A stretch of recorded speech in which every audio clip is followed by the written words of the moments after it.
Live on Facebook. So that's all set. Thank you, Michael. We good to go? All right. Good to go. Let's do that. Do this thing. Welcome. Welcome to another one of our virtual event series. I'm Chris Borgatti. I'm one of the chapter board members for the New England chapter of Backcountry Hunters and Anglers. Welcome. It's great to see a good turnout for this conversation, which is going to be just an awesome one. We've been looking forward to this for some time. Before we get to AJ, I just want to quickly introduce BHA for those of you guys who may be new and may not be too familiar with BHA. Backcountry Hunters and Anglers is the sportsman's voice for public lands, waters, and wildlife. And we're a nationwide organization. We are the fastest conservation organization, fastest growing conservation organization in North America. We've got chapters in Canada and I think almost all the provinces at this point. And we have state chapters and regional chapters like ours, which is New England.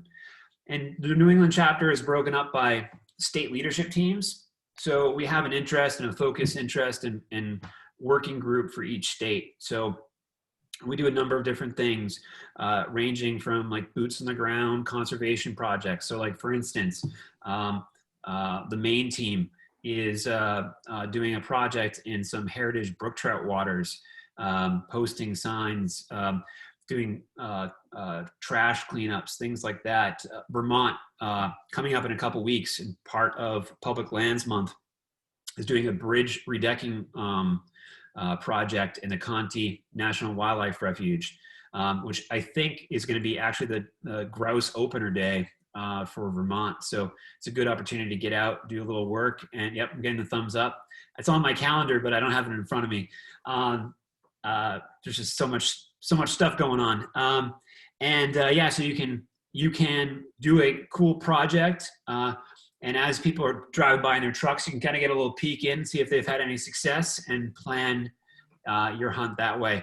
So we do that type of stuff, but we also do a lot of policy work. So for instance, here in Massachusetts tomorrow, I'm sitting on a panel. We're looking at a sort of a project that's looking at resilient landscapes in the face of climate change here in Massachusetts. And BHA is sort of at the table as a sportsman's organization, representing hunters and anglers in that conversation. So we do a whole bunch of different things, as well as working on national issues, like the Great American Outdoors Act, which just recently was signed by the president, and will be a huge boon for conservation and public lands projects in perpetuity. So that's what BHA is. And if you want more information, feel free to hit us up at any of on our website, Instagram, any of our social media accounts. You can go to backcountryhunters.org and get more information there as well. So tonight, we're here really to hear from AJ, and we're going to get to that in just a second. As the night progresses, if you have any questions, drop the question into the chat box at the bottom of your Zoom screen. We're going to grab those questions, and we'll try to get to those in the second half of the conversation. And at the end, we'll be doing a few door prizes. We will be, AJ graciously gave us 5 subscriptions to Project Upland, and BHA will be giving away a Onyx membership. So stay tuned for that at the end of the conversation. Those will just be randomly selected based on the participants for the conversation. I think that's it. Let's get to the main event. I want to welcome AJ. AJ DeRosa is the founder, creative director of the Northwoods Collective. He's a filmmaker, generally all-around creative mind in the hunting space. and has been doing it for a number of years, most recently in the world of upland. But a lot of us, as we were talking before the call, first met AJ through deer hunting and his work in that arena. Also, for the BHA members, if anybody went to Public Grouse, it was a partnership a film project that was shown nationwide to some really enthusiastic audiences. We had 2 showings here in New England. It was super well received, and it got a lot of people stoked to go chase some birds. AJ, welcome. Thank you. Thank you for having me. And I'm a New Englander, so I'm proud to get an opportunity to do something with you guys and see what you're doing. I'm really passionate about what BHA has done and just the whole community in general. I've met a lot of good people through BHA all over the place, and it never ceases to amaze me how incredible of a community it is. So thank you. Great. It's good to have you. I guess we'll start this pretty simply. Just give us a little background, where you're from, how you sort of found yourself into hunting generally, and kind of sort of paint that picture a little bit for us. Yeah, I grew up just outside of Boston in North Andover, Massachusetts. I grew up hunting. My grandfather was the first hunter in my family. He took up deer hunting when he immigrated over from Italy. My father took it up pretty heavy. My father got into bird hunting. When we were a kid, we had a Brittany. I don't remember it that well. I remember part of it, but my older brother remembers it a lot better than I do. I've been asking him a lot of questions about it lately, actually. I was the first person in my family to bow hunt.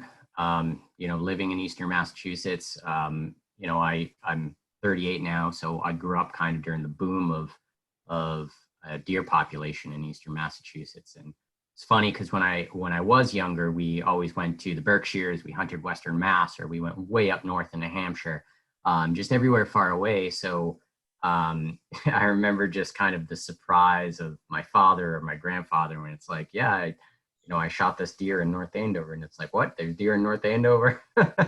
So that's really, how I got into it. I eventually took up turkey hunting, got my father hooked on turkey hunting. Met a lot of friends, had a great mentor that mentored me for years, inspired a lot of what the urban deer complex was, and a very non-traditional mentor. He was a Puerto Rican gentleman with a pretty interesting background who lived in a pretty seedy part of the world. And but he taught me a lot, and he was really good at what he did. And he really looked at things differently than anybody else I had ever met. And a lot of that rubbed off on me, and he always pushed me to kind of be better, get better, and created kind of my passion for bow hunting. Eventually, I burnt myself out of that and found myself grouse hunting again on a regular basis. And eventually, I just went off the deep end for bird hunting. Got a bird dog, and then it's just all over. Yeah. So, at what point? I mean, to be a passionate hunter, at what point do you sort of transition this into something that that you're sort of beginning to make it a sort of a little side career, like to sit down and say, I'm going to write a book about what I've learned. I'm going to enter this space. How did that happen? My mother always has fueled my creative. We were laughing the other day about a book I wrote when I was a little kid. It's outrageous about her cats.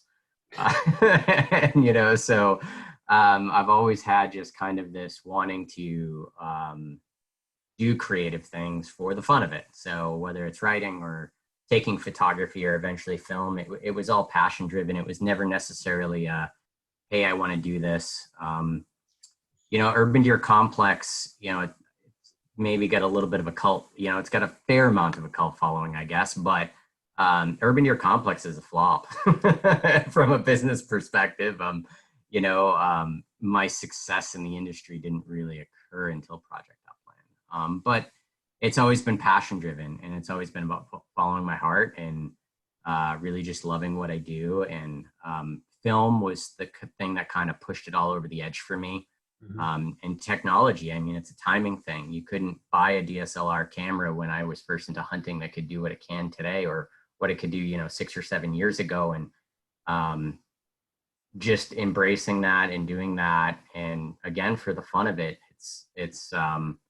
most people don't realize the first, half of the Project Upland films, which there's God knows how many at this point. Um, there's no money made there. It was all donation in kind to the Rough Grouse Society, or it was just me having fun, and it struck a chord. And I think why it struck a chord is just because it was about passion, and it still is. So. Yeah.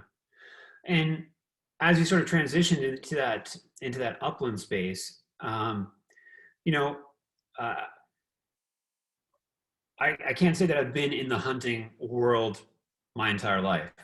However, I have a perception of the upland lifestyle, and it was very much that a lifestyle that came to me from my, it was that other Orvis catalog that I got as a lifelong fly fisher, and so that sort of creates this sort of perception of what upland hunting is.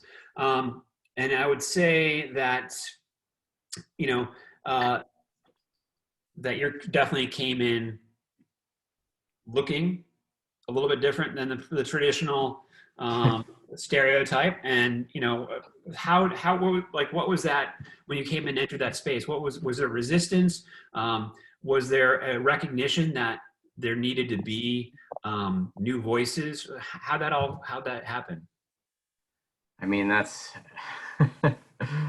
a touchy question. I mean, I'm gonna get right to it. Sorry. you know, um, Project Upland hasn't necessarily always been welcomed with open arms in the industry, and that continues in certain realms. And change is hard. A lot of great brands in the space, and we are fundamentally very different, which has been a driving force for Project Upland. And the interesting thing about upland hunting is so reliant on public lands, or at least for the capacity that I know uplands. I've never shot a rough grouse on private property. I've never shot a woodcock on private property. I've all the upland game birds I've ever hunted outside of bobwhite quail has always been on public lands. So this perception that, the big money that has ultimately driven the upland industry was from places like private, big money operations where you're spending $10,000 a week to go to places and buying $40,000 shotguns and doing all those kind of things. But the reality is you can go out, get an 870 pump, and you can, walk out onto public lands in Connecticut and flush woodcock and shoot a limit of woodcock. And it's just that simple. And the beautiful thing about upland hunting is it can be as simple or as complicated as you want. And it's a very tailored to the user, like if I decide that, I'm only going to shoot birds over the staunch point that my dog doesn't move a single muscle and, whatever else, then that's awesome. It's an incredible thing to achieve. It's all sorts of work that involves training a dog, and in 365 days of the year, there's just so much to it. Or you can just be like, hey, I got a meat dog and I go out and we shoot birds. And if it's sloppy, that's fine, but I'm still enjoying it. I love it. I love the relationship. But so, it's always existed. Project Upland just kind of spent the time to talk about it. Even when I worked in the Urban Deer Complex, I was always very adamant about this theory of the adventure in your backyard. Mm-hmm. It's like the industry went through this whole, pitch us on the $50,000, sheep hunt and all these just kind of crazy things. And it's like, hey, like I can go and, outside of Boston and shoot a mature whitetail, or I can go and fill my doe tags. I can do things like have a world-class grouse hunt in northern New England. I can have incredible woodcock hunting throughout all of New England, just all these different things that are right here that are beautiful things.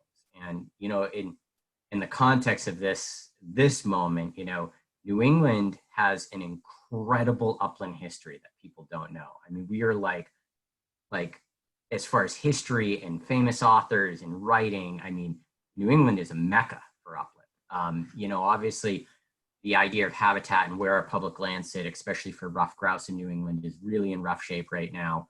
But nevertheless, it still is a very storied place for this. And those stories, you can still experience them anywhere, and you can do it cheap. Yeah. That that tradition and that history is something I wanted to get to, and I think it kind of links to your earlier hunting days too. One of the themes that I've seen in your work a bunch is, and even though it's not my story, there's something to it that is very appealing, and there's an emotional connection to it, I think, and that is sort of the dying off of the hunting camp. You know, that camp tradition. And you were talking about earlier about how you go up north or go out to the Berkshires. Do you want to talk a little bit about that? And I mean, that sort of that old culture that sort of seems to be kind of falling out of favor. Yeah, I mean, I'm sure it's a lot of things. It's economics. It's just a different world, but I mean, a lot of the Project Upland kind of core stories, the original stuff, was filmed around a camp that my uncle has. He's actually not even my real uncle. He was my father's best friend growing up. His wife was my mother's best friend. I call him Uncle Denny, still to this day. And he had a camp way up in northern New Hampshire. And when I was a kid, you couldn't go up there because during deer season, because there were so many people in camp, and they were just, the floor would be lined with sleeping bags, and that's the late 80s, early 90s, and whatnot. And by the time now, I'll roll through there during peak gun season and for deer, grouse hunting, because it's just me. But I'll go in there and it will be my uncle and maybe my father will be up. And it's an unfortunate part of the history that's really falling off, but there's a lot of work to it. So kind of the tough things about a lot of this camp culture, particularly in New England, a lot of these camps are off the grid. There's a lot of work that goes into them. We actually shot a film with CZ USA and the Rough Grouse Society and we used his camp as our base camp. And I had to get lessons on how to light the gas refrigerator and how to get the water turned on, because these guys are gravity feeding this thing from a brook, just stuff that's a lost art, that's like over my head. It's like, and it's funny because, my father's hit me up on a couple occasions where he's like, oh, I'm going to buy this camp. And it's like, but the only way I'm going to buy it is if you're involved. And I'm like, listen, dude, I don't know where I'm going to find the time to go up and split that much wood. But so I think a lot of what happens for the death of the hunting culture, and I think it's unfortunately a little unique to New England, is the popularity of it is shrinking, combined with the inaccessibility, combined with, we're not really, you go to other areas, like I've been to camps in Minnesota, Michigan, Wisconsin, and those places are packed, and they're young people. They're people in their 30s, they're people in their 20s.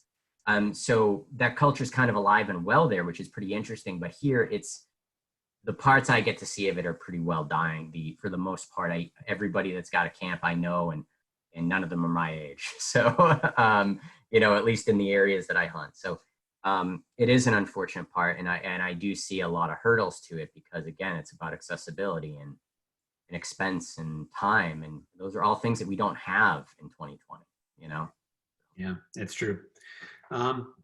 Before we get too much further into talking about uplands, because there's so much to talk about, I do want to come back to, because I see as I look on the call, I know there's some of that cult following here for urban deer complex.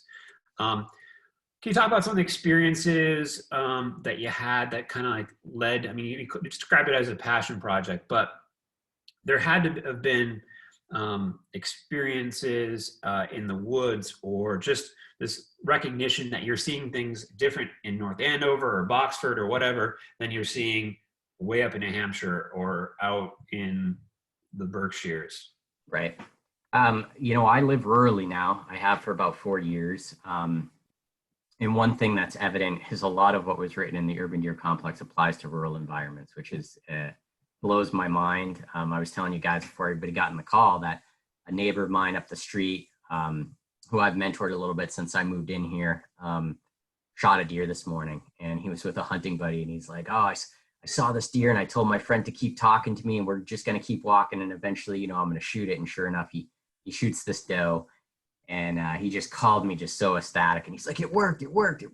And, I've spent a lot of time seeing deer in the last 4 years in a different capacity than I did as an urban deer hunter, which is over a bird dog. And I have seen deer that,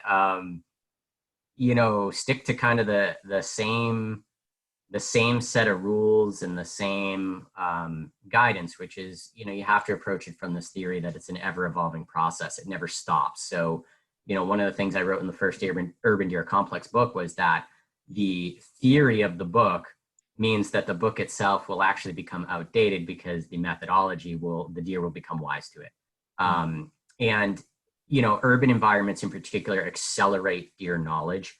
And something that wasn't in the book that I've become kind of more, has come to my attention a little more lately, and I talk about it in the book, but the science didn't exist then, and now the science does, is this idea of transgenerational stress inheritance. And essentially what that means is that even humans, you actually experience the stress of your grandparents from experiences that you never had. So, and that applies to all wildlife. So that's the reason why when you go to places that are heavily hunted for ruffed grouse, brood birds still behave just like a mature ruffed grouse. And that's why you can go to remote places in Maine that have never seen a bird dog and you borderline have to kick the bird to flush. That's where that science is. And the same thing applies to white-tailed deer.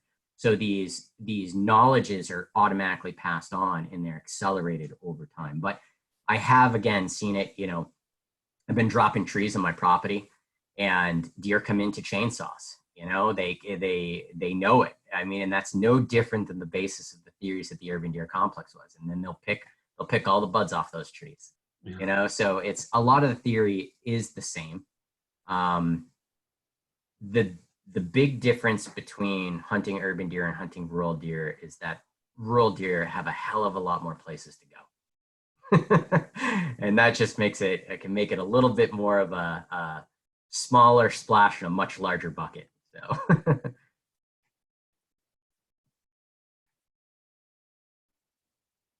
There. Oh, I lost you there. Sorry about that. That was mine. Okay. So cool. Like that's neat. And yeah, that the experiments are pretty convincing that these things are passed from generation to generation. It's a really amazing stuff. So back to Upland. I hear a lot of people talk about it's the dogs that lead them there. How about for you? For me, I went off the Upland deep end without a dog. And I was a huge advocate for dogless hunting. And there's still people out there that Project Upland, makes a point to give a platform for that because it's very important that people continue that tradition. It's very important that people find Upland that way because a dog is a huge commitment. So Upland Jitsu, perfect example. He's like the epitome of dogless hunting. Once I got a dog, and for those who are familiar with the film that I did first season, which is probably the most personal project I ever did, I spent a lot of time around bird dogs when I filmed, and I got a lot of opportunity to hunt over bird dogs. But there's this fundamental difference of when your dog goes on point and you shoot a bird over your dog. And it's kind of like, it's one of those things that once it happens, there's just no turning back. Like it's just, you're ruined in a good way. You just, at that point, it's like, you're always going to do it. You might do it different ways. You might get a different breed. You might get into different shotguns. You might, you're talking about 30 something different upland game birds in North America. I mean, that's a, it's a big bar to kind of achieve when you start trying to do these things. And the cool thing again about Upland is that Upland is a lot more accessible than big game. Easier to get permits. For the most part, there's almost no lotteries for Upland outside of some isolated stuff, whether it's prairie chicken or sharp tails or sage grouse, stuff like that. But there are places that you can pretty much buy even those over the counter everywhere. so this idea of being able to still have these huge adventures, whether you're doing something as crazy as, people have probably seen some of the guys hunting Himalayan snowcock in Project Upland. It's like the equivalent of the sheep hunt of the upland world. So there's just so many different things that, honestly, despite what I do for a living, I doubt that I'll ever experience all of them. So it's really, it's a rabbit hole that you never come back from. and it's a great thing. I love it. I love every day of it. I'm like waiting for October 1. Yeah, no kidding. No kidding. So let's talk about the project or Public Grouse. Because I know a lot of people here had the opportunity to see it and were really moved by it. I think it was definitely for a lot of us who are just kind of new to the upland experience, like you said, it like these kind of like aspirational hunts, like the doll sheep would be, but here we are above the tree line chasing birds. So how did that come about? And yeah, want to talk a little bit about that? So Northwoods Collective and Project Upland has talked for a long time about, we're huge on what the next step is. We obviously do a lot of crazy things. Not all of them stick, but we're always trying new things. And there was always this not only demand from people watching the films that we want to see longer things, but there was also an internal want to create longer things. We've never had an interest in producing a television show. I've worked on plenty of television production, particularly in the fishing industry. And there's a lot of creative that dies in those situations. So that was part of the reason why we never did longer form content. So we finally decided to do this feature film. And I honestly don't know the moment that the idea of, Public Grouse itself as the hashtag popped in, but it happened at some point. And then we were like, well, we're gonna, put this across the landscape the best we can and give these really personal stories about what these birds mean to people and the relationship with public lands, which, as I said earlier, upland hunting is so reliant on public lands for us to experience.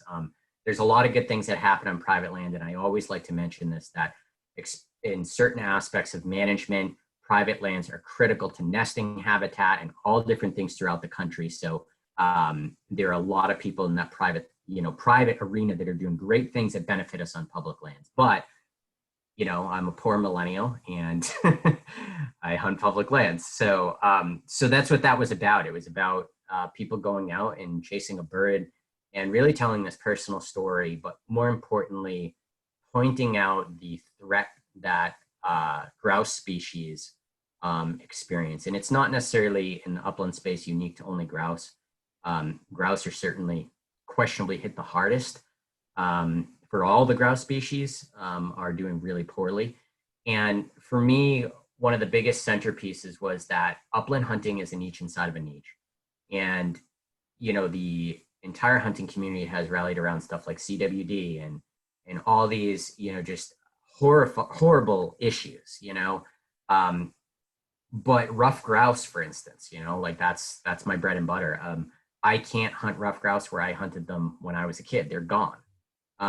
That's an awfully that's not a lot of runway for that to happen. And the projection models put essentially, I believe it's either 2050 or 2080 that you will no longer be able to hunt rough grouse in the lower 48 states because of things like climate change. Obviously, the only weapon we have at our level as hunters is to create more habitat. Obviously, it's not going to fix climate change, but the best weapon we have to try to protect grouse is nevertheless habitat work. Mm-hmm. So for me, it was this idea of, first of all, showing that they were young, enthusiastic people that were really passionate about this, that this culture exists and that it matters and that the future of these birds really matter. And it would be one hell of a sin if they went away. And that's what we wanted people to take from it. There's things we would have done differently. It was our first feature film. So we do have another feature film that's in production right now. We have another one that was backburnered because of COVID. Both of them are told from a single person perspective but that single person goes throughout the community, which one of the things that I felt from the end of Public Grouse was it was, 8 really good Project Upland films pasted together. and when we were done, I looked at it and, I'm working with the filmmaker and we're on the editing board and, we're going back and forth and it's like, even Will, we both looked at it and we were just like, this is just 8 really good Project Upland films pasted together. And so it was even, adding the text in the beginning of the film about the decline of grouse and the extinction of certain species of grouse in the United States, that was like added at like hour 0. Because it was like, well, we need to set a tone here because right now this is just 8 short films played in a row. So, you learn things. I mean, Project Upland's all about that, Northwoods Collective, do something, do it as cool as you can and do it better the next time. So that's really where we are, But yeah, it was a great project. I mean, we had a lot of fun. The BHA collaboration was great. I guess a little teaser is stay tuned. Yeah, great. Well, hey, I like to hear that. I mean, I understand from your perspective, like that, like the fact that it was sort of this, all these different films sort of put together, but from the perspective of the viewer, from the audience, from like the BHA community, that theme of all these different places, all these public lands, and one of the ones that sort of stood out the most to me was the Carolina, somewhere in the Carolinas, up in the Smokies, was it? Yep. Those guys were out. If you haven't seen the film, these guys put in all the like days, right? Mm-hmm. And it was successful in the sense that they had this great opportunity to spend time in the woods with their dogs. However, thinking about the time I'm in the woods here in New England and still seeing grouse with some regularity up north, it was kind of, you kind of wonder when is it going to be when you kick up the last one accidentally to scare the crap out of you. Yeah, that's, I've gotten to spend a fair amount of time traveling the Appalachians and filming in the Appalachians. I did the grouse camp tour that went to the southern Appalachians. Actually, Grim was a puppy when we went, which was quite the trip to travel from Massachusetts all the way to Georgia. And I was gone for about a week and a half. And the culture down there is just so incredible. I met so many great people. I got to meet Walt Lesser, who used to hunt with George Bird Evans, who's a famous writer. I got to actually go to what they called the gates that George Bird Evans wrote about. And we shot a film there with Walt Lesser, which was just incredible. We went to Monterey, Virginia, which is where the Rough Grouse Society was founded. We went to all West Virginia, North Carolina, Noah Smith in North Carolina, just super passionate. He's a quail forever biologist now. Just so many great people. And I mean, just salt of the earth and true grit when it comes to grouse hunting. The cover, the rhododendron cover is, we're New Englanders, so we're used to briars and all those kind of things, which, suck. But rhododendrons are just impenetrable.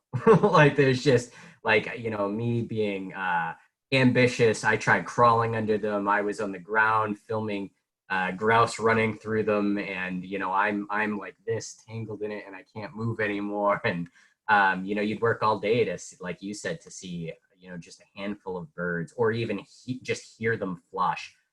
When I was in Georgia in particular, I heard multiple birds drumming, which was just like, before that trip, I didn't know there was rough grouse in Georgia. So just to put it in perspective. And there was just, I drank moonshine for my first time in Georgia. I mean, I drank absinthe for my first time in Virginia. It was a trip, and it's a lot of incredible people. And you know what? It's one of the saddest stories that I would say has unfolded before our eyes, but I fear that it's already too late. And it's just so much to take it, and nobody knows if we're ever going to be able to save it. And it's just, that's gone, and it's gone forever, so. Yeah, it's tough. I just want to remind everybody, if you have any questions, please put them in the chat box so that we can pose those to AJ. So you've hinted at a few projects and things like that. Work is great, but do you have, and maybe there isn't much separation anymore, but do you have any hunts that you have coming up that you're looking forward to, or maybe just out there in the future, like this is a place I need to go. These are birds I need to chase. Grim is coming with me. We're going to make this happen. Yeah, so, kind of a big goal is what Grim gets to hunt. This season, because of COVID, I'm staying in New England, which I am excited about. I really do like hunting my home turf. I would say kind of the immediate thing is I want to chase woodcock as far as New Jersey. The furthest south I went for them so far has been Connecticut. I was supposed to, on a project, chase them as far as Louisiana this year. But again, COVID kind of debunked that. I'm really passionate about woodcock. So hunting woodcock everywhere they are is high on my list, even though it's the same bird over and over again. I mean, I will literally follow them to East Texas and in Louisiana and have a smile on my face the whole way. But one of my big goals is to hunt, Western upland with Grim. I want to make it a point to do it while he's still kind of, he's 4 years old this year. So I kind of want to do it while he's still, while he's in kind of his peak years. So essentially before he's 8, and get out and do stuff like sharptail and sage grouse. I've never hunted huns. I really want to hunt huns. They're really high on my list. We've done bobwhite quail. That was really fun. But yeah, I mean, those I'd say are kind of the ones that I think. I've never hunted wild pheasant. That's high on my list. Me and Nick Larson, the podcast host, we talk about that all the time. He's never hunted wild pheasant either, but he actually has a trip to go hunt wild pheasant this year, and I'm not going. So, and I was supposed to, but I've opted out of travel this year. But I tell you, I'm looking forward to our grouse numbers. For anybody that lives in New England, are way up this year, so it's going to be one hell of a year. Yeah, I hope so. I actually, in Vermont, I saw more nests this spring than I've previously seen, which was kind of exciting to kind of come across. And you just kind of like, hope I didn't draw any attention to this, but it's pretty cool. We got a couple of questions coming in. I want to make sure I get to these. This one question came in, and you just mentioned pheasants. Non-native ones, the stocked pheasants. What's your thought on that? What does it have a place here? Talk about that a little bit. That's a touchy subject. There's a lot of debate in like the R3 community, so the hunter recruitment community, that planted birds can do a lot for lowering barriers of entry. If it's your cup of tea, I think it's great. Do it. It's awesome. It can be challenging because there's a lot of other people trying to do it in a very small area. I've certainly shot plenty of pheasant around here. I have some covers that I've hunted over the years, like woodcock, where they're next to preserves or something, and there's pheasant always wandering in them. So I make sure I have a pheasant tag. I'm never going to say no to a free meal. So it's. I know people try to look at something like Pheasants Forever and think about this non-native species and everything, but the reality is an organization like that is doing so much for prairie habitat. So everything from, monarch butterfly migration to prairie chickens to sharptails. And it's unfortunate sometimes kind of the stigma pheasant does hold, even for somebody like me talking out loud. It has its important place. It's one of the most American birds, despite being not from America, that exists in the upland space. So, I think it's things that we should continue to do, but I guess some people do have a concern that if people focus too much on non-native species, does it take away from the focus of native species?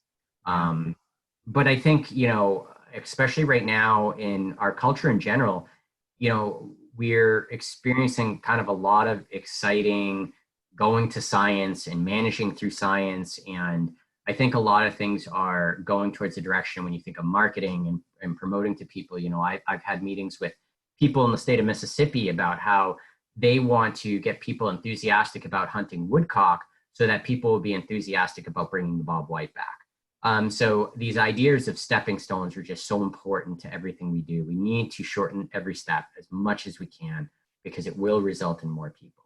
And you know, if somebody loves to hunt stocked pheasant and that's their thing, get it. Do it, you know? So. Yeah. There's a really interesting question. It's like this, the difficult balance that you, with the knowledge that rough grouse are in this dire situation, and all of the different threats that that challenge their existence here in the lower 48. What's that balance in terms of, you know, actually hunting them? Hunting, is it a sustainable population? Do we rely on the fish and game departments to make that call? Does it warrant a little bit of a conservative approach in the harvest of these birds? Yeah, what are your thoughts on that? You know, I'm cut a little bit from the cloth of saying that we never need more rules and laws. But I'm a firm believer that if we're going to hold ourselves to that standard as hunters, we should do it. So although I do not believe in the ban of lead, I do believe that we should, you know, do things like shoot steel shot or shoot bismuth or whatever else. Like we should do self-imposed limits. And that's what makes a conservationist at the end of the day. So, you know, the first time I really experienced this in the capacity of grouse, I was hunting in Michigan and I was with Jay Dowd, who some people know as Upland Lowlife. He's an artist. And we were hunting this cover, and I mean, we're in great, you know, grouse cover, a lot of bird numbers, and 2 birds got shot. And Jay's like, all right, let's go. And his mentality is that once I shoot 2 birds in this cover, I will not hunt this cover for the rest of the season. So this idea of self-imposed limits, it was the first time I saw that as far as it came to grouse. You know, New Hampshire's a unique one because, you know, I grew up hunting grouse in plastyle, and I mean, trying to find a grouse in plastyle is like trying to find a needle in a haystack. I don't even know if you could. And I've spent some time down there deer hunting in the past, you know, decade in areas that look like prime grouse habitat, and there's no sign of grouse.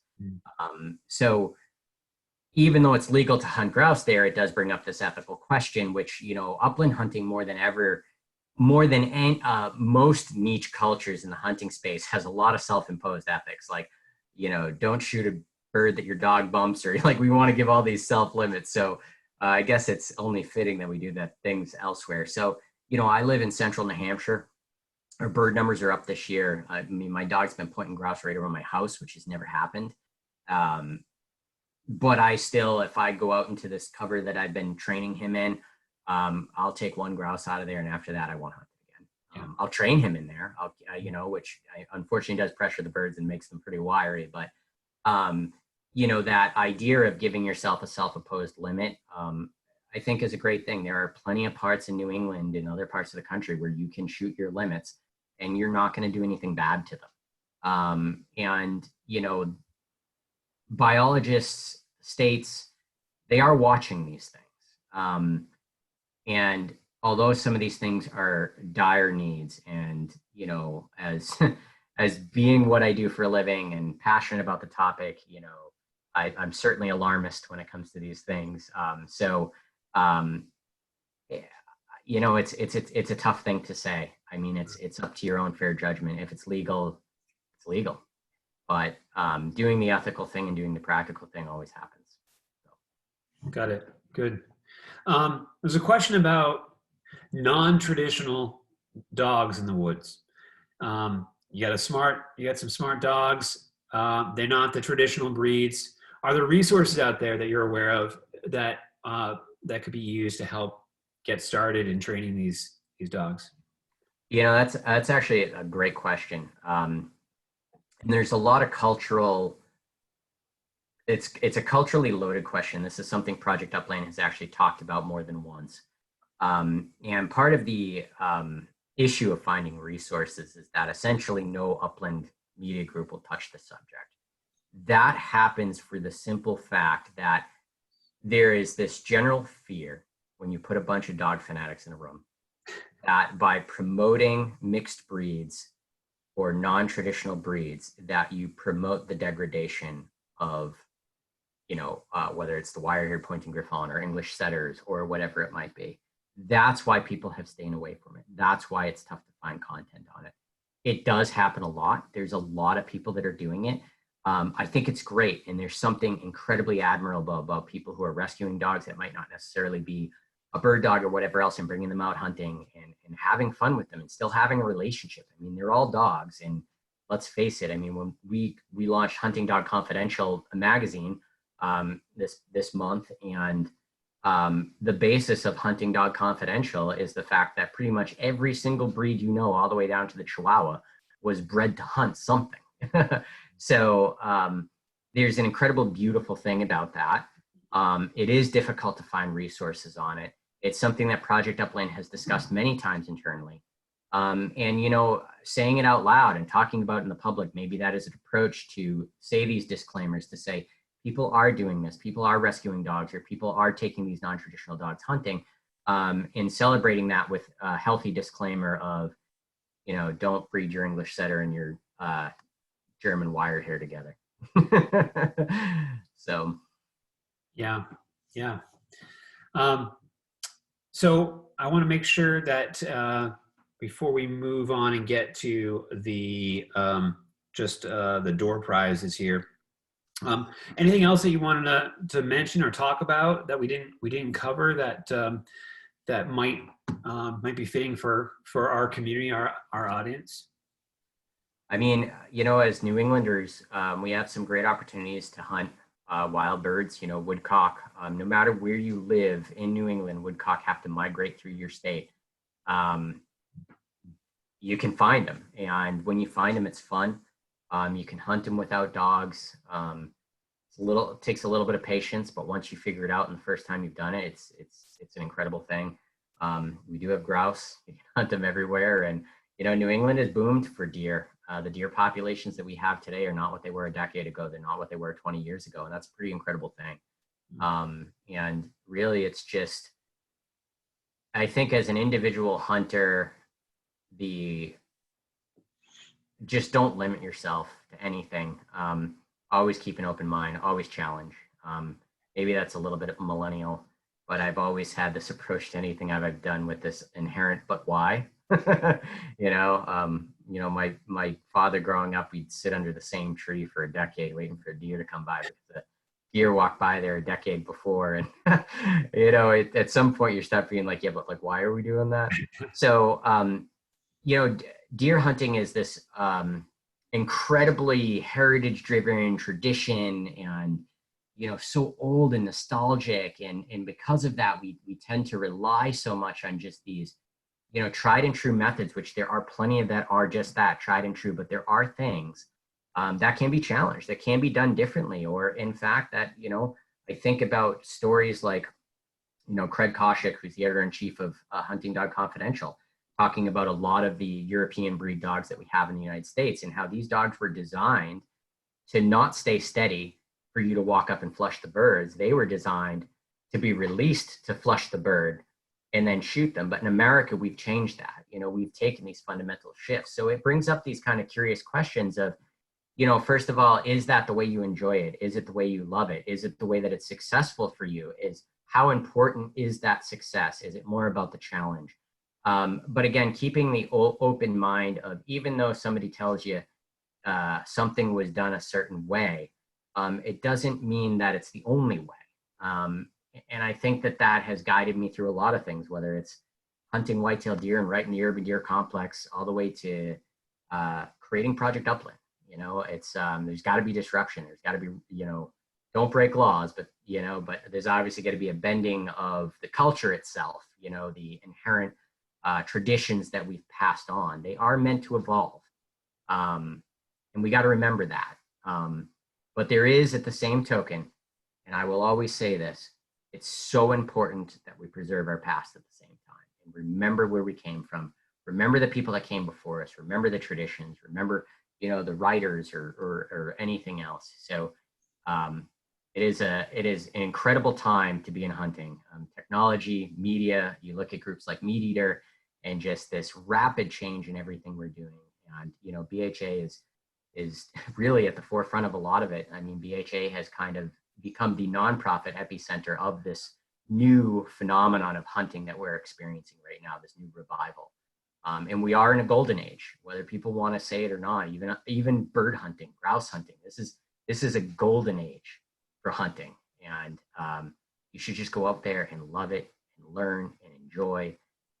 Take lesson from defeat. Don't be defeated by defeat. You know, I guess there's just so much to say and always so little time to say it. But yeah, thank you so much.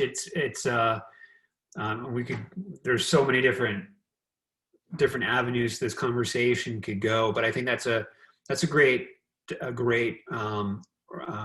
sort of synthesis of it all. Yeah, the looking forward, but being mindful of the path that you've walked, or we've all walked to this point. It's pretty awesome. And you know, we were talking before that some of us are heading west in hours, but it is pretty. I think it's pretty special that to be from New England and to be part of the culture that we have here. Dare I say we should be pretty proud of it. So thank you. We have 5 subscriptions to Project Upland that AJ has been very gracious to give us, and I just have this little random thing here that I'm going to pull the 5 names from, and we also have an Onyx subscription, which when you're on public land, it is an essential tool, particularly in a landscape like we have here in New England. So the first one, I just want to, we'll do the 5 subscriptions first, and what you can do is you can, trying to think of the best way to do this. You can, why don't you guys, if I call your name, just email Massachusetts at backcountryhunters.org. And I'll check that email tomorrow. I'll pull those names together and give those to AJ, and he'll take care of you. So first person that gets a subscription is Ace Ford. So hopefully these are everybody's real names on here. Also, Eric Manahan. And let's see, Gabriel Stone. And let's see, we got 2 more. Sean, that's all I have that popped up for me. So Sean, I'll try to send you a message. And lastly, T. Quinn. And for the Onyx membership, also you can email me at Massachusetts at Backcountry. I think I just saw a message from you, Sean. Thank you. I'll get that off the chat. And the Onyx is going to go to, Elise. Elise, congratulations for the Onyx. So thank you for that. AJ, thank you so much for your time. And it was an awesome conversation. I hope we can do some things together as a chapter with you and Project Upland Northwoods Collective. Where can people go? We talked about the different, the new magazine, but where can we go to get more information on what you're up to and kind of follow along? Yeah, projectupland.com. I mean, Project Upland is our biggest brand for any waterfowl hunters. Endlessmigrationhunt.com. Endless Migration's our waterfowl brand. We're really starting to take off. We have a bunch of films coming out there. For anybody that is really looking to engage in the community itself, we have our Project Upland community page. It is a private page. There are a lot of people in there. I did see some last minute questions here about connecting with other hunters. it's literally a great place to just show up and say, this is where I live and I need a mentor. There are a lot of willing people that are willing to help people out and do things and get out there and, whatnot to mentor. So that's, primarily the places that I'd say we're probably, we're active on Facebook. The community page is the most active place we are. Instagram after that. So there's the places you can find us, reach me, talk to anybody. There's a lot of people that make up Project Upland. I know sometimes people either think of Nick Larson or they think of me, but there is an entire suite of people behind there that are working diligently every day on the brand, are really passionate bird hunters. And Northwoods Collective policy actually requires you to be hunting this time of season. It's the way our company, in true Patagonian fashion, instead of let my people go surfing, it's let my people go hunting. So I've actually today been responding to emails, picking up the slack of 2 employees who are out hunting instead of working. So, engage in the people in our brand. They're just like you, just a bunch of people that are passionate about hunting and love it. And we're normal people. We're not experts. We're just super crazy about it. And some of us happen to take decent photos and make films. That's great.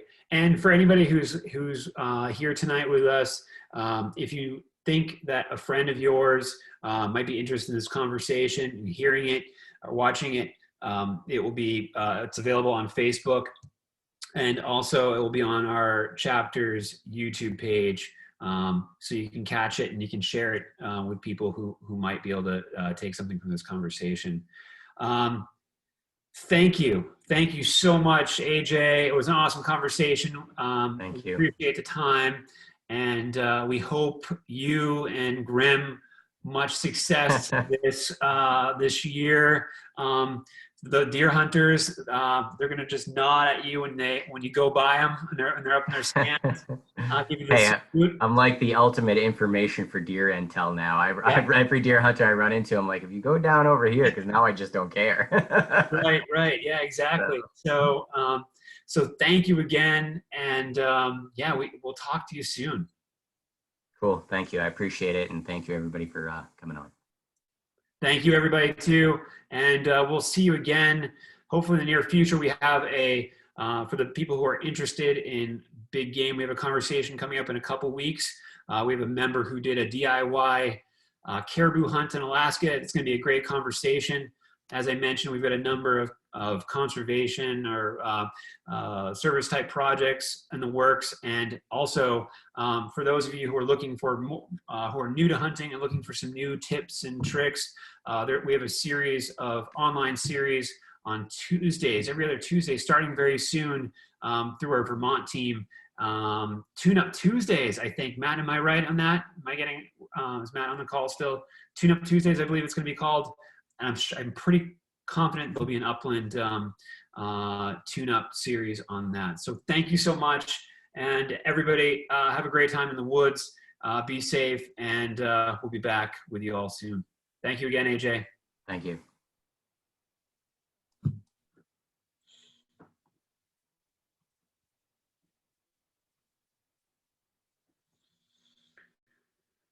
Thanks, everybody.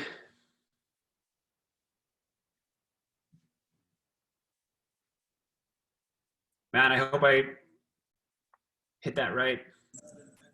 Yeah, you got it good, Chris. That was good. They can see it. Well, I couldn't off the top of my head. I have like all these dates I need to write down and have at my disposal, but I should have probably put that in the Google Doc, but it's good. No problem.